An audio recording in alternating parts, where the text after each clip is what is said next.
Alright, what's going on, guys? Over the past month, we have been picking apart Shadow of the Erdtree to the most minute detail, finding every little gameplay secret, fascinating lore discoveries, and interesting facts that you probably didn't know about Elden Ring's DLC. And today we have 8 more mind-blowing things to share, and you know how these videos work. If I show you something today that you didn't already know about the game, then be sure to leave a like on the video and subscribe for all things Elden Ring. But with all that, let's not waste any time and get straight into the first one.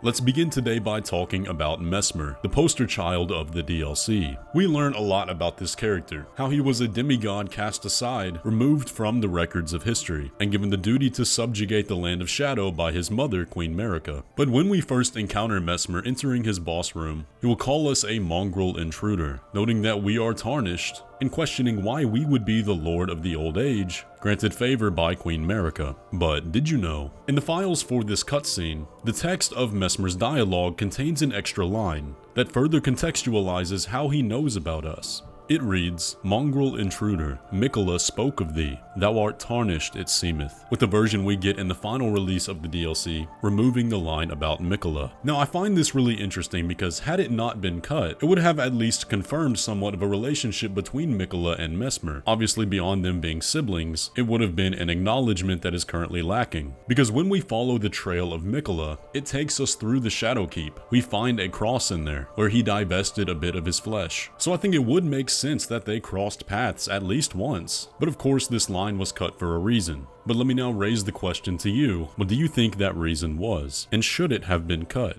But as we play through Elden Ring, one thing we get a good look at is the vision of George Martin, who wrote the basis for the game's story. And if you're a fan of his work, as I'm sure many of you are, then you'll want to check out the sponsor of today's video, Game of Thrones Legends. Game of Thrones Legends is a puzzle RPG mobile game that focuses on team building, forming alliances between the characters, and combining their abilities to solve puzzles. You'll use strategy to combine the most compatible characters to create satisfying combos to get you through the tough situations. But beyond your own journey in the game, you can form alliances on the global stage by forming your own House of Westeros and competing for dominance worldwide through many tournaments and events that will be held globally. So check out Game of Thrones Legends today by using my link down below or scan the QR code on screen to get 50 gold, 3,000 food, and a daily summon token to get you started on your journey. So be sure to capitalize on that before it goes, and join me in giving a special thank you to Game of Thrones Legends for sponsoring today's video, and now let's get back into it.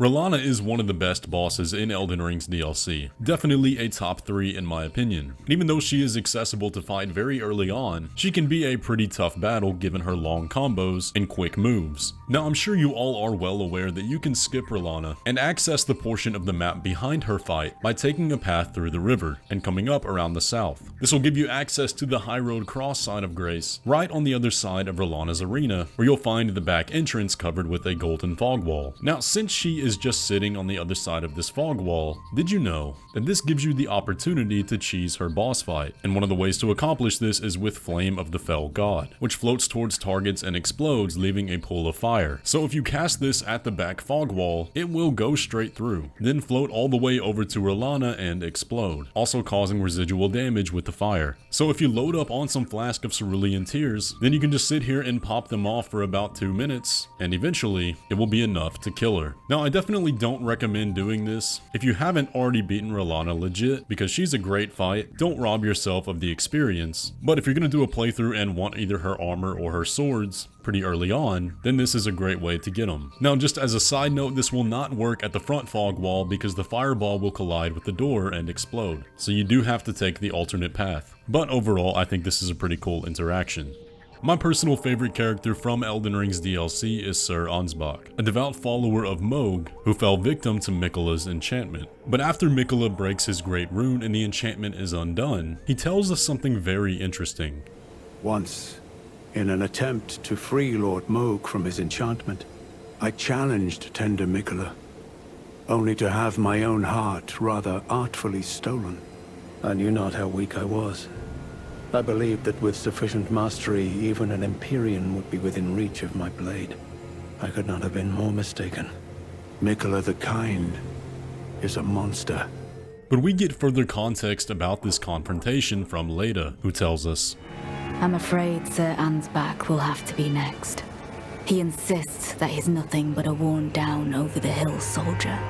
But in his day, he was the feared commander of the pure-blood knights, who cleaved open Miquella the Kime with his blood blade. He claims he hasn't the spirit to take up his sword again, but I doubt it'll be very long before he recalls, as I have, the cascading sheets of blood. I'm afraid he cannot be left to fester. So Ansbach tells us that he lost to Miquella, having his heart artfully stolen. But Leda says that he managed to cleave Miquella open, and there were cascading sheets of blood. So we're left to wonder, when did this happen? And is there currently any evidence in the game of their battle? Well, there may be, because when we see Miquella in the final fight, one thing you may or may not have noticed is that he's missing an arm, showing that it's cut off right above the elbow. We can see this very clearly when we look at the model as showcased by Bonfire VN here, and there are a few things to note, namely that even though Miquella discarded many parts of his body throughout the DLC, we can still see that he's not missing any of them. He still has his eyes, and we find multiple crosses with him discarding his arms, so this has to be the result of something else. So, did Sir Ansbach cut off Miquella's arm? Well, it sure seems like it. But you guys let me know what you think.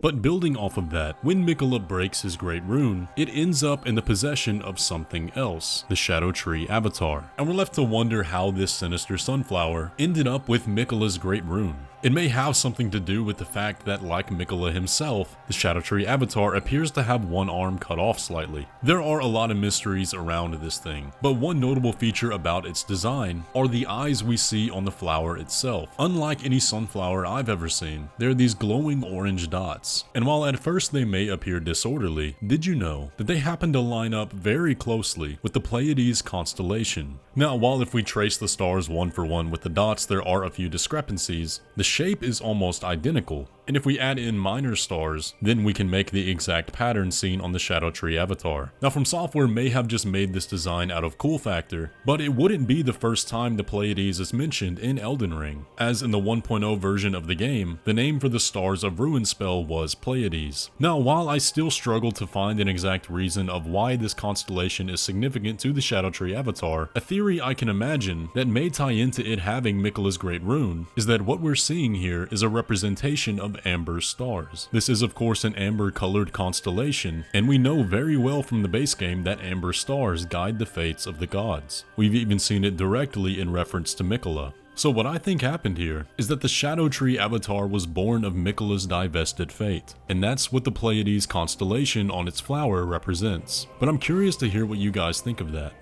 Up next, did you know that the spirit worms in the Shadowlands can be affected by frenzy? Yeah, I didn't either, but I tested it and it's real. Now, they don't actually get afflicted with madness in the same way that a player does, but if you watch their health bar, they take the big chunk of damage from the status proccing in the same way that a player would. That shouldn't happen to non-player type enemies, and I did go and test this on a wide variety of other enemy types, and I can guarantee that it didn't happen for any of them. They just took the regular damage of Shabriri's Howl. And the same is true for other humanoid enemy types. Non-player enemy types are not supposed to have this proc. Now, if you want a potential lore explanation for why this happens, we did learn in the DLC that Frenzied Flame is one of the only things that can completely burn away spirits. But with that lore, I went and tested it on the spirit jellyfish, and there was no proc. So while in all reality this is likely a glitch, it hasn't been patched yet, and it does work with the lore that's been established in the DLC so far. I say keep it in. I think it's pretty cool.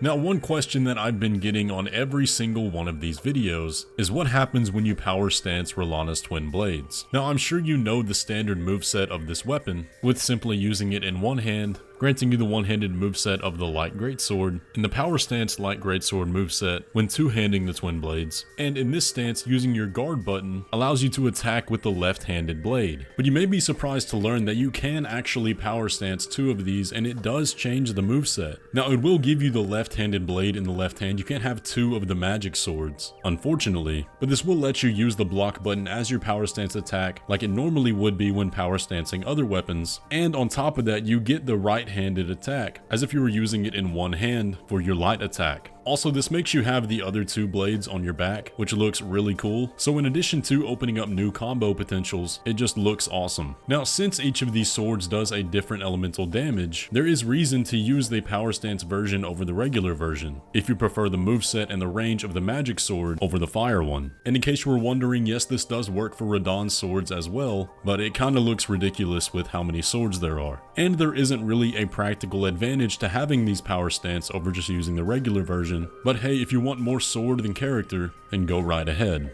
We're talking about Rellana a lot in this video, but another interesting discovery happened with her earlier this week with the release of update 1.13. With this update came many secret changes that were not listed in the patch notes, one of which caught a lot of attention online, and that is that they secretly added a chair to her arena. I know, crazy, but while it may seem insignificant, it actually fits the theme quite well. Even though this chair in the arena did not exist before Tuesday of this week, it should look very familiar to you. That's because this chair is the same kind that can be found in the Royal Moongazing Grounds in Loretta's arena. And you may be wondering, well, why do they have so many chairs surrounding this giant pool of thin water? It's in the name of the arena, the Royal Moongazing Grounds. This pool is thin as to create a reflection of the stars above, and therefore the moon, in an act called Scrying, a form of divination to tell fortunes, or in Elden Ring's case, read the fate in the stars. But since Rellana abandoned her Carian namesake to follow Messmer, it makes sense that she would only have one chair, as there were no other Carian royals to join her. As seemingly insignificant as this chair is, I think it holds a pretty interesting reality and a deeper look into Rellana's story.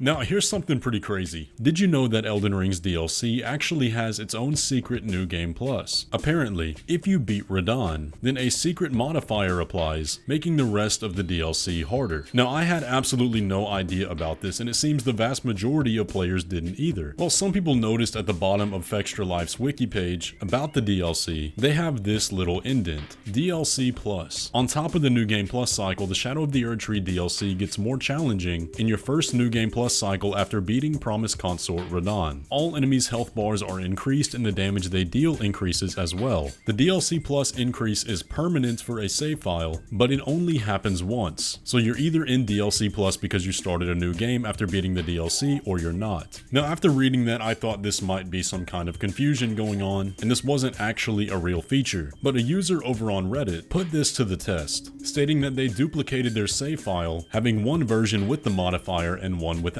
He then took these characters to Messmer and compared the damage, stating that they had significantly different results. So for the character that had not beaten Radahn before, Messmer's opening attack did roughly 1300 damage. But for the exact same character that did beat Radahn, that attack did almost 1500 damage. So we're looking at about a 12% increase in damage with this modifier. So that is fascinating. Of course, there are a lot of variables, but commenters under that post shared a chart that actually documents this change, and you can see that the multipliers are higher at the earlier points of the DLC and narrow off slightly towards the end. Now, I'm gonna be honest, I don't know how to perfectly read what we're looking at here. I'm just going off what's been said by people that have. I'll have a link to the post in the description if you want further details on that. But leave it to FromSoftware to be hiding an entire secret difficulty unbeknownst to the player and say absolutely nothing about it. But those are 8 things that you probably didn't know about Elden Ring DLC, and of course, if I showed you something new, then be sure to leave a like on the video and subscribe if you're new around here. Once again, let me give a big thank you to Game of Thrones Legends for sponsoring today's video, and don't forget about the link below to claim all your bonuses, which will get you 50 gold, 3000 food, and a daily summoning token, and get a head start in the game, before this offer expires. But with all that guys, I hope you enjoyed today's video, and I will catch you in the next one.